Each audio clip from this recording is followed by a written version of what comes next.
श्री भक्तमाल जी में जयदेव महाप्रभु के जब चरित्र का वर्णन श्री नाभा जी करते हैं तो वहां वर्णन करते हुए जो छप्पे गाया है उस छप्पे में श्री नाभा जी स्पष्ट रूप से इस बात को सबको बता रहे हैं। क्या?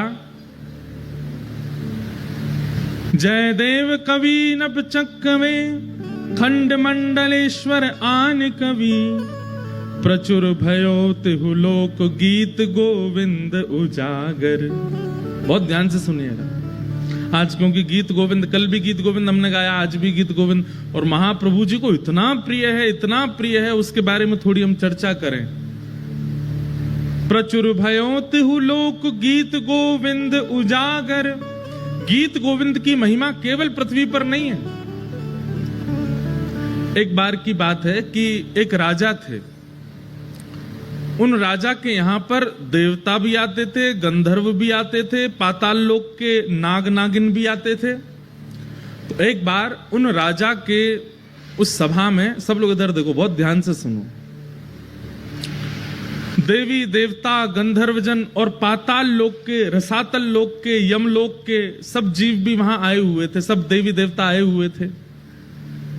तो राजा ने सबकी अगवानी में सबको विराजमान करके किन्हीं गायकों को बुलाया और उन गायकों ने आकर के गीत गोविंद गाया, जयदेव महाप्रभु के द्वारा रचित। तो गीत गोविंद सुनकर के राजा ने उन सबसे कहा कि आपको ये संगीत कैसा लगा? तो स्वर्गलोक के देवी देवता और रसातल लोक के यमदूत आदि ये सब क्या बोले? बोले ये तो हम रोज सुनते हैं। क्यों? बोले हमारे लोकों में भी इसका पाठ होता है। तब से ये बात प्रचलित हुई कि भैया गीत गोविंद केवल पृथ्वी पर प्रचलित नहीं है, इसको तीनों लोकों में सुना जाता है, सब सुनते हैं। अगर व्यक्ति को गीत गोविंद याद हो, और भगवान ना करे ऐसा कभी हो नहीं सकता कि गीत गोविंद याद हो और उसको यमदूत पकड़ने आ जाएं। यमदूत कब आते हैं? मृत्यु काल में आते हैं। वैसे तो गीत गोविंद याद करने वाले को यम यातना नहीं भोगनी पड़ेगी, लेकिन बाय चांस फिर भी जीवन के अपने व्यवहार स्वभाव नहीं बदले, लेकिन गीत गोविंद याद कर लिया और अंतिम काल में उसके व्यवहार स्वभाव के कारण कहीं अगर यमदूत आ गए और उसने केवल अगर इतना ही गा दिया ना, श्रुत कमला कुछ मंडल धृत कुंडल ए, तो यमदूत वहीं हाथ जोड़ करके खड़े हो जाएंगे, हाथ जोड़ कहेंगे भैया तुम यमलोक के अधिकारी नहीं हो, चलो हम तुम्हें सीधे महाप्रभु जगन्नाथ जी के पास ले चलते हैं। और यमदूत तो क्या ले जाएंगे, यमदूत वहां से अंतर ध्यान होंगे, विष्णु दूत आएंगे और लेकर के जाएंगे। गीत गोविंद का ऐसा भाव। तो प्रचुर भयो तिहु लोक गीत गोविंद उजागर, तीनों लोकों में उसका गुणगान गाया जाता है, केवल पृथ्वी लोक पर गीत गोविंद प्रचलित नहीं है। हमने तो कितने अनुभव किए हैं गीत गोविंद के प्रति। एक हम आप लोगों को सावधानी बताना चाहते हैं, बस वो ध्यान से सुनिए।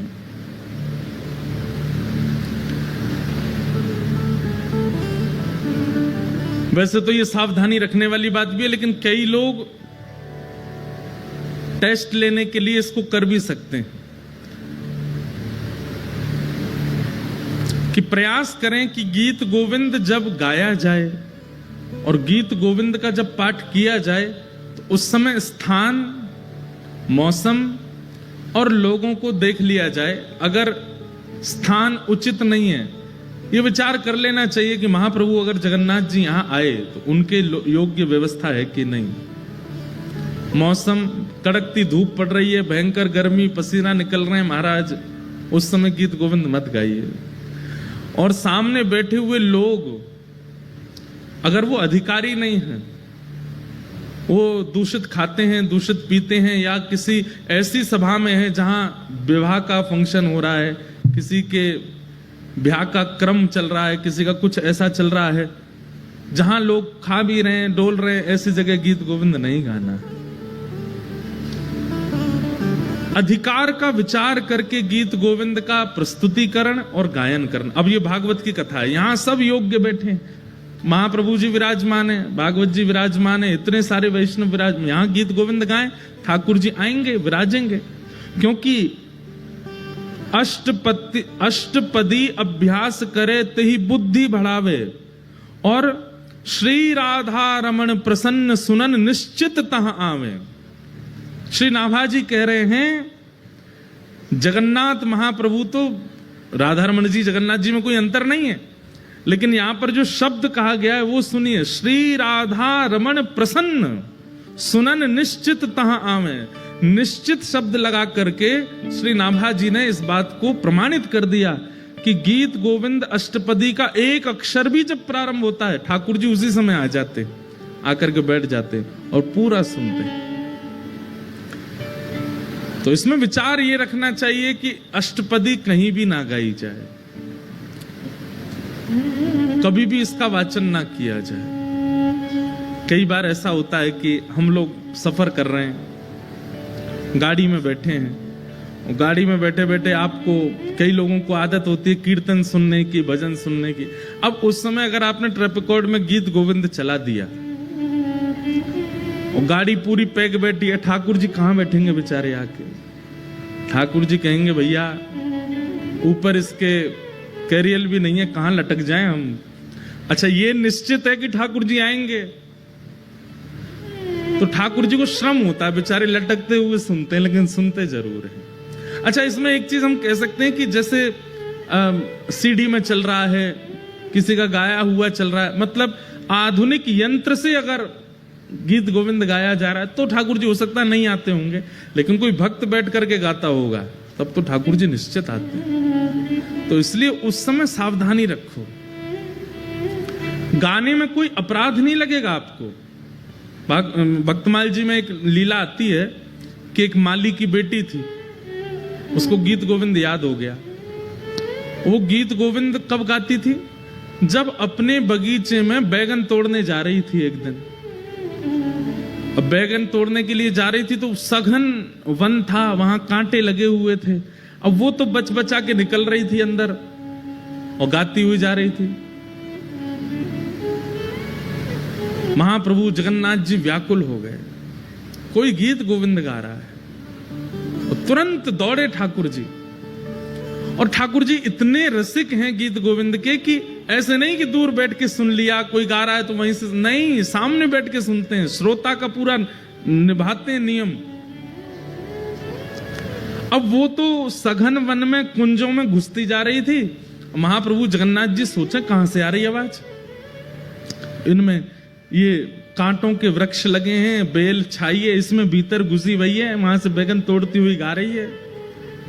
महाप्रभु जगन्नाथ जी हैं भी खूब विशाल, खाते पीते घर के हैं, मोटे ताजे हैं।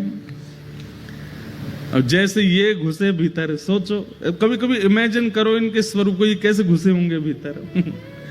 जैसे ही भीतर पहुंचे कहीं कहीं से तो वस्त्र फट गए इनके, कहीं पर कांटे लग भी गए, लेकिन मधुर मुस्कान ठाकुर जी सुन रहे हैं।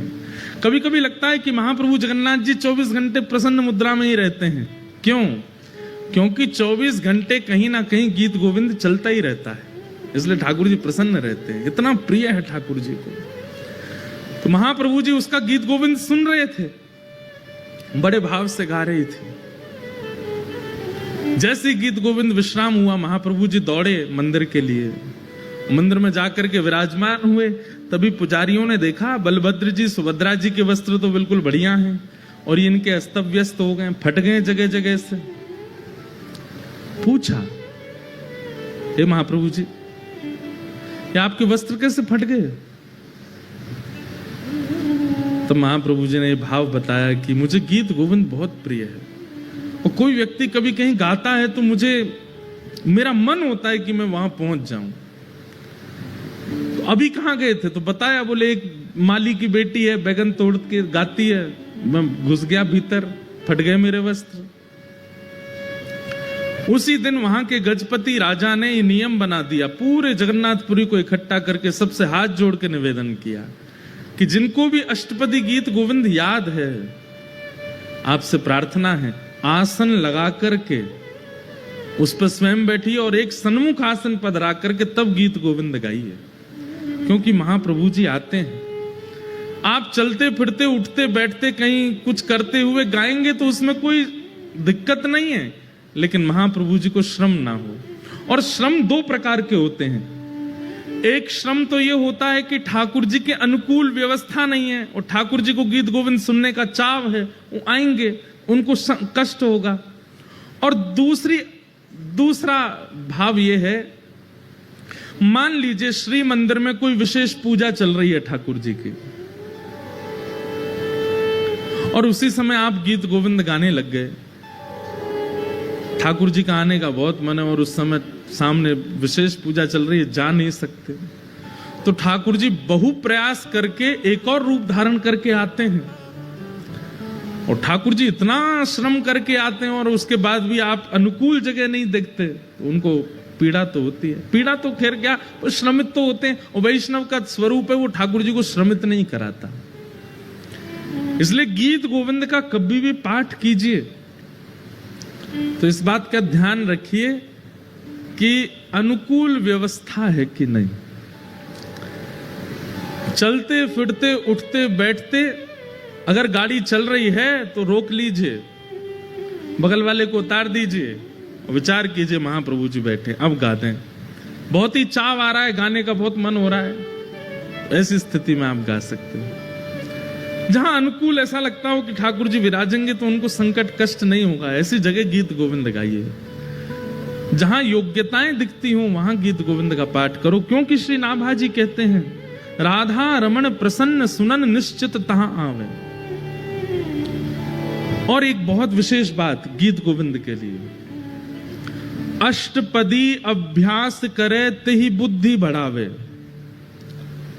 अगर कोई व्यक्ति गीत गोविंद अष्टपदियों का अभ्यास करता है, केवल श्रुत कमला कुछ मंडल एक ही अष्टपदी याद करने से काम नहीं चलेगा। ये हमारे पास पूरा गीत गोविंद है, इसमें बहुत सारी अष्टपदियां हैं। और अष्टपदी का स्वरूप ऐसा है कि सब संस्कृत पढ़ने में बहुत आसान लगेंगी, लेकिन गीत गोविंद महाकाव्य की संस्कृत आसानी से पढ़ी नहीं जा सकती। छंद ऐसे हैं कि आप सामान्यतया पढ़ नहीं पाओगे, इसलिए उसका अभ्यास कीजिए। और अगर आप गीत गोविंद अष्टपदियों का अभ्यास करते हैं, नित्य उनको पढ़ते हैं, नित्य उनको अपने ध्यान में लाते हैं, तो उससे क्या होगा, श्री नाभा जी कहते हैं, तेहि बुद्धि बढ़ावे। बुद्धि बढ़ावे मतलब विवेक जागृत होता है। एक बात सुनिएगा,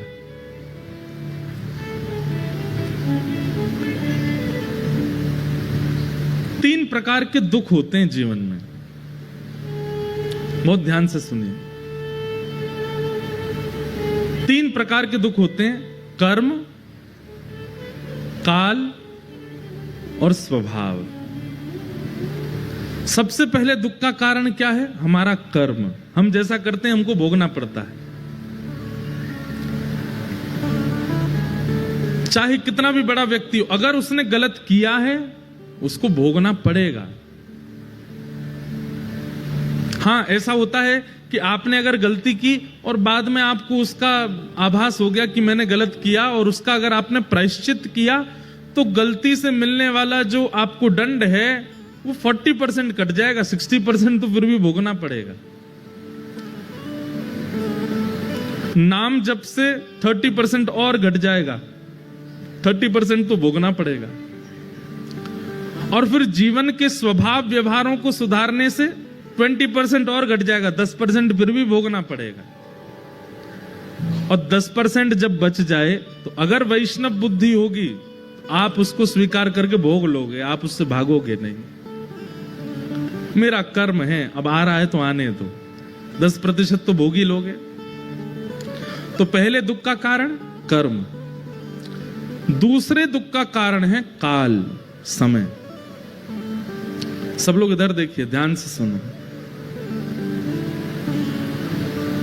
और जब काल दुख रूप धारण करता है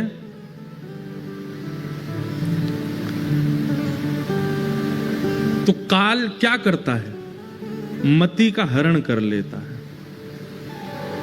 व्यक्ति का जब समय खराब आता है ना, तो कितना भी बुद्धिमान हो, उसकी बुद्धि उल्टी हो जाती है। भगवान स्वयं गीता में अर्जुन को कहते हैं कि जब मुझे किसी के ऊपर बहुत देख के लगता है ना कि भाई बहुत फूल लिया, अब तू आजा, चपेटे में आओ हमारे में, तो हम क्या करते हैं? कुछ नहीं करते, केवल उसकी बुद्धि का हरण कर लेते हैं। उसकी सोच ही पलट जाती है। उसने इतनी कथाएं सुनी, इतना ज्ञान, इतने गुरुजनों से उसने सब कुछ सीखा, लेकिन अपने जीवन के व्यवहार स्वभाव को नहीं बदलता है, तो फिर ठाकुर जी काल का जब दुख आता है तो मति का हरण कर लेता है। कितनी बड़ी बात है। अगर कोई व्यक्ति गीत गोविंद का नित्य पाठ करता है, अष्टपदी का अभ्यास करता है, जीवन में ऐसी स्थिति नहीं आएगी कि उसकी मति का हरण हो। ठाकुर जी फिर उसकी मति का हरण नहीं करते। स्वयं नाभाजी कह रहे हैं, अष्टपदी अभ्यास करे तही बुद्धि बढ़ावे। अगर कोई नित्य अष्टपदी का अभ्यास करता है, गीत गोविंद का अभ्यास करता है, उसकी मति का हरण नहीं, मतलब उसके जीवन में काल का दुख नहीं आएगा, समय का दुख नहीं आएगा। इतना प्रिय है ठाकुर जी। आहा,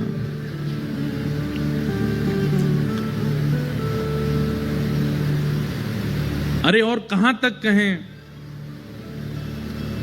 जब जयदेव महाप्रभु पहुंचे और श्री जगन्नाथ महाप्रभु का दर्शन करते हुए गा रहे थे, श्रित कमला कूच मंडल धृत कुंडल धृत कुंडल कलित ललित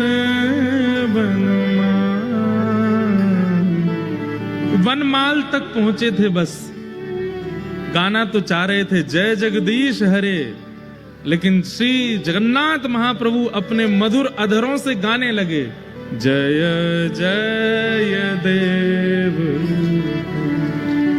आज जय जगदीश हरे नहीं होगा, आज जय जय देव हरे होगा। हे जयदेव, तुम्हारे इन भावों को हम प्रणाम करते हैं। हमारी इन अंतरंग स्थितियों को तुम लिख रहे हो, हम वंदन करते हैं। श्री जयदेव महाप्रभु वो पहले ब्याह नहीं कर रहे थे। इधर देखो, ध्यान से सुनो। सबको आवाज आ रही है हमारी? किसी को नहीं आ रही हो तो हाथ ऊपर करो। सबको आ रही है ना? हाँ, तो ध्यान से सुनो। जयदेव महाप्रभु पहले ब्याह नहीं कर रहे थे, और ये निश्चित होता है कि जिसके अंदर भक्ति मात्रा में आ जाती है वो ब्याह से भागता है। वो संसार के विषयों से कहीं ना कहीं स्वयं को बचाता है। तो जयदेव महाप्रभु, आपके माता पिता जो थे वो बाल्यकाल में ही चले गए थे। तो बचपन से ही आप जगन्नाथ महाप्रभु को ही अपने माता पिता मानते थे। जब जगन्नाथ भगवान का इन्होंने दर्शन किया, तो दर्शन करने के बाद में इनके मन में भाव आया कि मैं एक नियम धारण कर लेता हूं। क्या? मैं इतना विरक्त भाव में रहूंगा, वृक्ष के नीचे रहा करूंगा, और एक रात जिस वृक्ष के नीचे रहा, दूसरी रात उस वृक्ष के नीचे नहीं रहूंगा। ऐसा नियम बना लिया जयदेव महाप्रभु ने। गीत गोविंद इतना प्रिय लेखनी से नहीं बना है, इतना प्रिय शब्दों से नहीं बना है, इतना प्रिय जगन्नाथ जी को रचयिता की वजह से बना है। शब्द तो संस्कृत के हैं, मैं भी लिख सकता हूं, आप भी लिख सकते हो।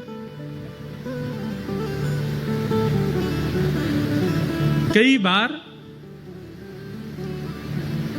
सब्जी अच्छी नहीं बनी है, लेकिन किसने बनाई है? पत्नी ने बनाई है, तो अच्छी बतानी पड़ती है। कैसी बनी? बहुत अच्छी बनी, बहुत बढ़िया बनी है। अरे चलो, पत्नी तो रोज बनाती है, पति ने बनाई है।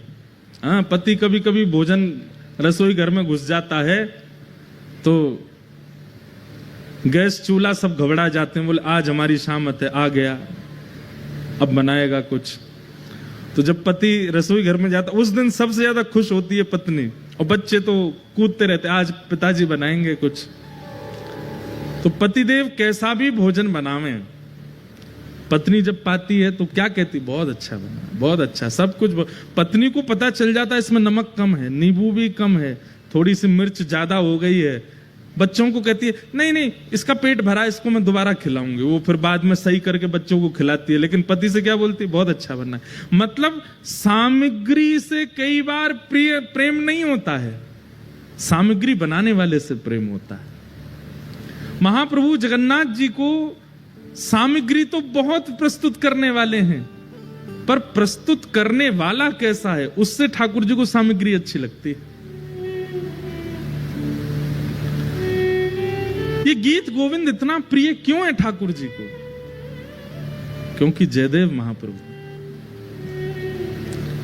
और उन जयदेव महाप्रभु ने ऐसा नियम बना लिया कि मैं एक वृक्ष के नीचे एक रात रुकूंगा और अगले दिन दूसरे वृक्ष के नीचे चला जाया करूंगा।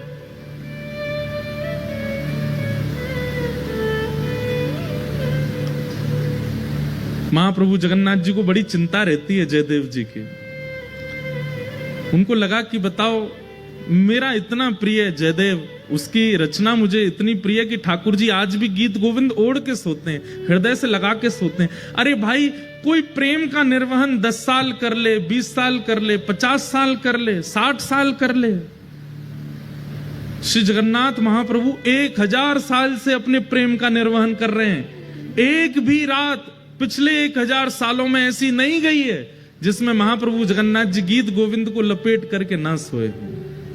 हर रात गीत गोविंद को अपने हृदय से लगा के सोते हैं।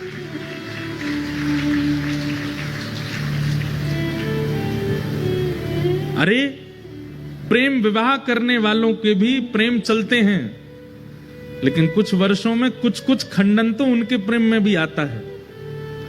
लेकिन ऐसा प्रेमी कौन होगा? महाप्रभु जगन्नाथ जी सोते ही नहीं है बिना गीत गोविंद के। जब तक गीत गोविंद का पाठ नहीं होता नहीं सोते। और केवल जगन्नाथ जी नहीं, बद्रीनाथ चले जाओ वहां पर भी गीत गोविंद का पाठ होता है, द्वारिका में भी गीत गोविंद का पाठ होता है। गीत गोविंद रात में सुनेंगे तभी ठाकुर जी को नींद आती है, तभी सोते हैं, क्योंकि रचयिता जयदेव है। और वो जयदेव हैं कैसे? उन्होंने नियम ले लिया कि मैं एक वृक्ष के नीचे एक रात रहूंगा, अगले दिन दूसरे वृक्ष के नीचे सोते थे। इतना संग्रह भी नहीं किया कि कहीं मैं एक वृक्ष के नीचे 4 दिन रहा तो ऐसा ना हो जाए कि ये वृक्ष और ये स्थान मेरा है। लेकिन महाप्रभु जी को चिंता होती है जयदेव महाप्रभु की, मेरा जयदेव एक वृक्ष के नीचे सोता है। इतनी बड़ी रचना गीत गोविंद करने वाला एक वृक्ष के नीचे सोता है। तभी श्री जगन्नाथ जी ने एक योजना बनाई, और एक सुदेव नाम का ब्राह्मण था। उस सुदेव ब्राह्मण के कोई संतान नहीं थी।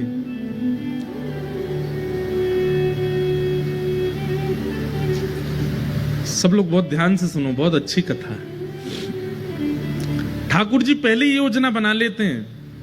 तो सुदेव ब्राह्मण के पहले कोई संतान नहीं थी, तो सुदेव ब्राह्मण ने जगन्नाथ महाप्रभु से कहा कि भगवान एक संतान का सुख मुझे दीजिए, मैं वचन देता हूं उसकी बाल्यावस्था पूरी हो जाने के बाद जैसे ही वो बालक कुमार अवस्था का होगा मैं आपके चरणों में निवेदित कर दूंगा, वो बालक आपका हो जाएगा। फिर ये मेरा वचन है आपको।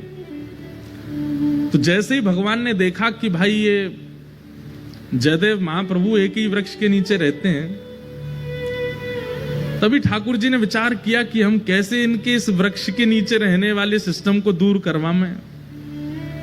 तभी ठाकुर जी को याद आया कि एक सुदेव ब्राह्मण था, उसने इतने वर्ष पहले हमसे कहा था कि एक संतान हो जाए तो वो हमें अर्पित करेगा। और ठाकुर जी की कृपा से उस सुदेव ब्राह्मण के यहाँ एक पुत्री ने जन्म लिया।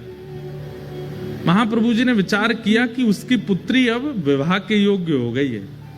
महाप्रभु जी ने उसको स्वप्न दिया सुदेव ब्राह्मण को, और स्वप्न में जाकर के उसको याद दिलाया कि तुमने हमसे कहा था एक संतान होगी तो तुम हमको अर्पित करोगे, तुम्हारी बेटी हुई, अब भूल गए अपना वचन।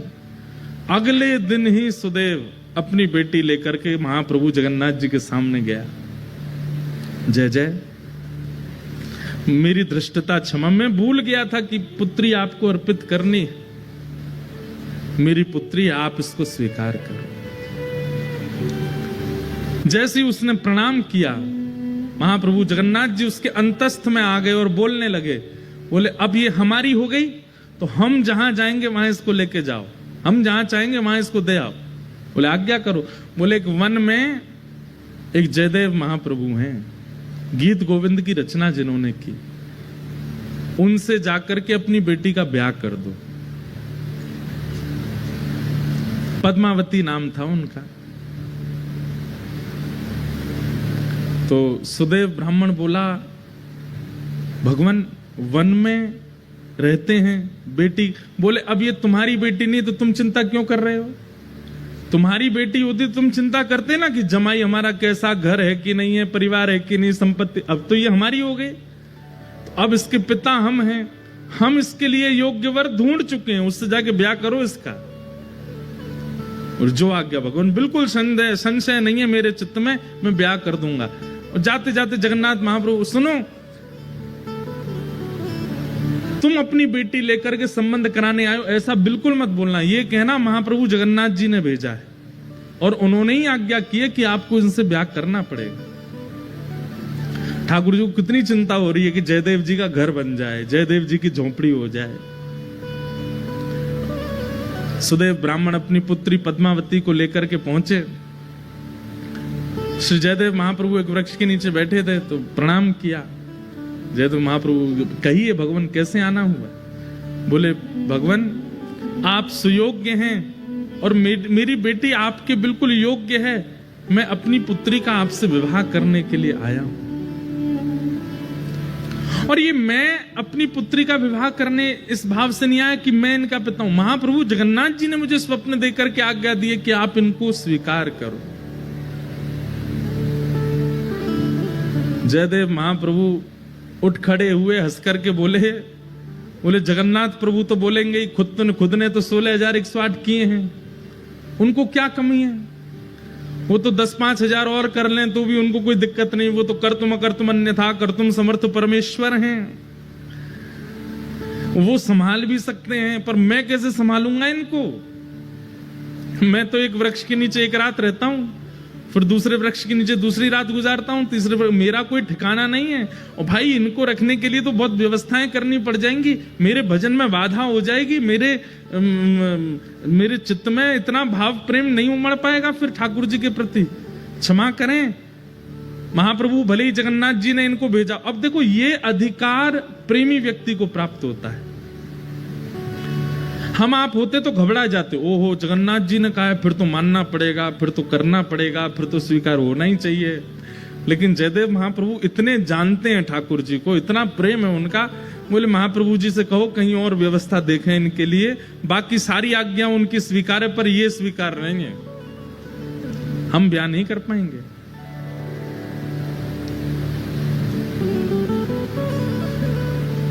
और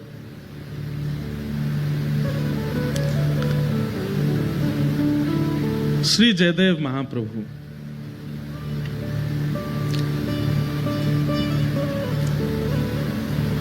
मना कर देते हैं, नहीं करेंगे। अरे आप कैसे व्यक्ति हैं, महाप्रभु जी की आज्ञा नहीं मान रहे हो, जगन्नाथ जी की आज्ञा नहीं मान रहे हो? बोले हमें स्वीकार है, हम बिना आज्ञा के ही रह लेंगे, लेकिन ये नहीं करेंगे। तो एक बार को तो सुदेव ब्राह्मण को क्रोध आ गया, बोले भगवान की आज्ञा ना मानने वाले को हम कैसे दे सकते हैं, चल बेटी। अपनी पुत्री को उठाने लगे तो पुत्री बैठ गई। बोले नहीं, महाप्रभु जी ने आज्ञा की है कि तुम इनकी हो, मैं तो इनको सर्वस्व दे चुकी हूं, मैं तो इनको अपना मान चुकी हूं, ये भले ही मुझे स्वीकार ना करें। पिताजी अब आपका कर्तव्य नहीं है, मेरे परम पिता जगन्नाथ जी ने मुझे इनको सौंपा है, अब मैं इन्हीं की हूं, चाहे मुझे स्वीकार करें चाहे नहीं करें। जयदेव महाप्रभु बोले वाह, ऐसा समर्पण तो हमने नहीं देखा भैया। अरे तुम्हारे पिता कह रहे हैं चलो तुम, बोले नहीं महाप्रभु जी ने आपको अर्पित किया, तो मैं आपकी। जयदेव महाप्रभु बोले छोड़ जाओ इनको, 2-3 दिन हमारी दिनचर्या देखेंगे, खुद ही भाग जाएंगी ये। लेकिन पद्मावती का ऐसा त्याग, जयदेव महाप्रभु अगर उस वृक्ष के नीचे बैठे हैं तो उनके सन्मुख वाले वृक्ष पर बैठ जाती और उनको अपलक नेत्रों से देखती। जैसी दिनचर्या, अब भाई वन में रहते हैं, वन में सांप भी है, बिच्छू भी है, कातर भी है, ना जाने कितने सारे जीव आ जाते हैं। लेकिन सब स्थितियों में बिल्कुल अनुकूल रह करके अपने श्री जयदेव जी को देखती रहती। 3 दिन बाद जब वो नहीं जा रही, अब देखो कितनी अच्छी बात है, 3 दिन बाद जब वो पद्मावती वापस लौट करके नहीं गई तो श्री जयदेव महाप्रभु ने मन में विचार किया कि ये इसकी जिद नहीं है, ये श्री जगन्नाथ प्रभु अपना अधिकार दिखा रहे हैं मुझको कि देखो मेरा तुम पर कितना अधिकार है, मैं जिससे चाहूंगा तुमको उससे ब्याह करना ही पड़ेगा।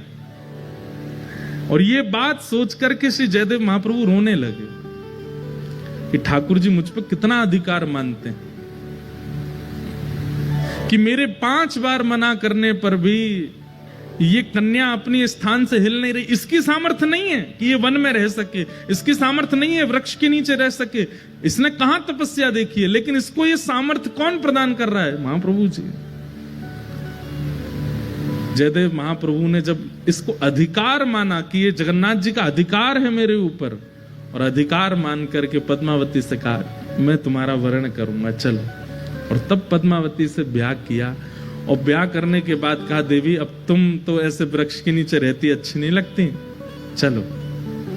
और फिर बंगाल का जन्म था महाप्रभु जी का। अब पता नहीं, अब ऐसा भी कहते हैं कि वो स्थान उड़ीसा में ही आता है, कई कहते हैं पहले बंगाल में था अब उड़ीसा में, ऐसा कुछ है। केलुबिंद नाम का एक स्थान है, और वहां अपनी पत्नी के साथ गए और गांव के बाहर ही एक झोंपड़ी बना करके अपनी पत्नी के साथ जयदेव महाप्रभु रहते थे।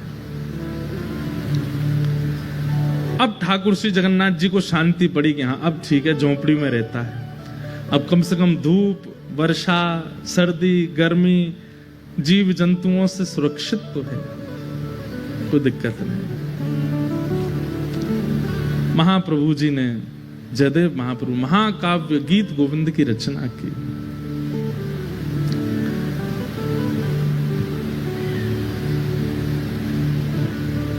और ऐसा कहीं कहीं वर्णन आता है कि जयदेव महाप्रभु बोलते थे और उनकी पत्नी जो पद्मावती थी वो लिखती थी, वो उनसे लिखवाने का क्रिया करते थे। ठाकुर जी की अंतरंग लीलाओं को वर्णन करते और पत्नी से कहते तुम लिखो। दोनों दंपति मिलकर के महाप्रभु जगन्नाथ जी के यश का गान कर रहे हैं, ठाकुर जी की लीला का स्मरण कर रहे हैं। एक बार एक अष्टपदी का सुंदर भाव आया चित्त में, और उस अष्टपदी में रास बिहार का वर्णन कर रहे थे श्री जयदेव महाप्रभु। तो रास बिहार का वर्णन करते करते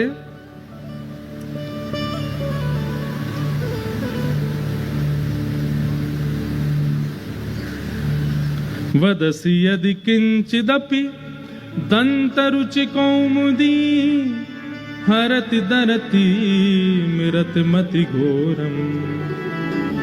ये अष्टपदी का प्रारंभिक इससे प्रारंभ होता है। सुंदर रास बिहार का वर्णन कर रहे थे, और रास बिहार का वर्णन करते करते उनके मन में एक सुंदर भाव आया। क्या? भण मृषण वाणी करवाणी चरणद्वयम् सरसल सलद तत्कसुरागम स्मर गरल खंडनम मम शिरसि मंडनम देहि पद पल्लव मुदारम। अब इस भाव में ऐसा वर्णन है कि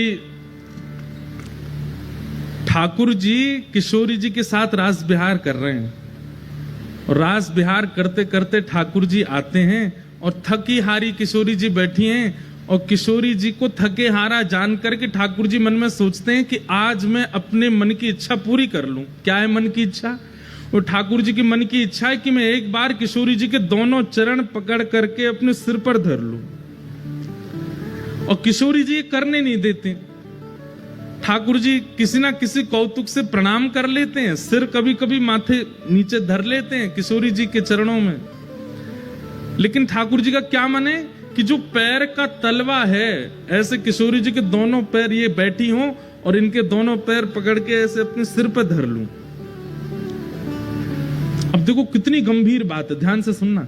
जयदेव महाप्रभु नेत्र बंद करके चिंतन कर रहे हैं और चिंतन करते करते उनको दृश्य क्या दिखा कि ठाकुर जी ने देखा किशोरी जी थकी हारी बैठी हैं एक शिला पर, और तुरंत ठाकुर जी सोचते हैं आज अच्छा समय है, किशोरी जी के दोनों चरण उठा करके अपने श्री मस्तक पर रख लूं। जयदेव महाप्रभु कहते कहते रुक गए। और रुक क्यों गए? बोले कहीं ऐसा तो नहीं कि ठाकुर जी और किशोरी जी के इस भाव को मैं जो देख रहा हूं मेरी पत्नी किसी अन्य भाव में ले जाए। कहीं ऐसा नहीं हो कि इसके चित्त में यह भाव आ जाए कि ये परमात्मा है, ये साक्षात जगत नियंता जगदाधार त्रिलोकी स्वामी हैं, जो इतने आसक्त हो गए हैं किशोरी जी के प्रति कि उनके दोनों चरण उठा करके अपने सिर पर रख रहे हैं। कहीं इसके चित्त में कोई अन्य भावना तो नहीं आ जाएगी?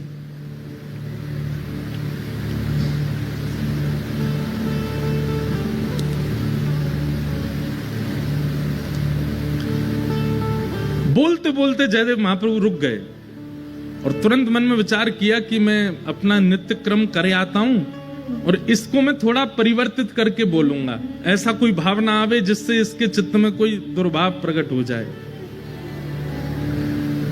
तो जयदेव महाप्रभु बोले, देवी अभी ना मुझे आगे याद नहीं आ रहा है, तुम एक काम करो, इसको आगे मैं पूरा करूंगा, यहीं रख दो। और कलम और गीत गोविंद की पुस्तिका वहीं रख करके जयदेव महाप्रभु बोले, तुम भोजन प्रसाद तैयार करो, मैं गंगा स्नान करके आता हूं और स्नान करके आके फिर प्रसाद पाके फिर लिखूंगा। ठीक है। अब वो चली गई प्रसाद बनाने, जयदेव महाप्रभु चले गए गंगा स्नान करने। इतने में ठाकुर जी ने मन में विचार किया कि इस भाव को लिखने में इनको संकोच क्यों हो रहा है। अरे किशोरी जी के चरण मुझको सिर पे धारण करने में कोई दिक्कत नहीं है, ये जयदेव महाप्रभु संकोच क्यों कर रहे हैं इस भाव को वर्णन करने में। और बोले ये स्नान करके आएंगे, इसको परिवर्तित करके कुछ और लिख देंगे, और लेकिन मैं चाहता हूं कि यही लिखा जाए। तभी जयदेव महाप्रभु का रूप धारण करके स्वयं श्री जगन्नाथ जी आ गए। और जयदेव महाप्रभु के रूप में जैसे ही आए, पत्नी बोली बड़ी जल्दी स्नान करे आए। हाँ देवी, वो मुझे पंक्ति याद आ गई थी, आगे जो लिखनी है, लाओ कलम दो, मैं लिख देता हूं। और तुम भोजन बन गया? बोले हाँ तैयार है। बोले लगाओ थाली, मैं भी पंक्ति लिख देता हूं।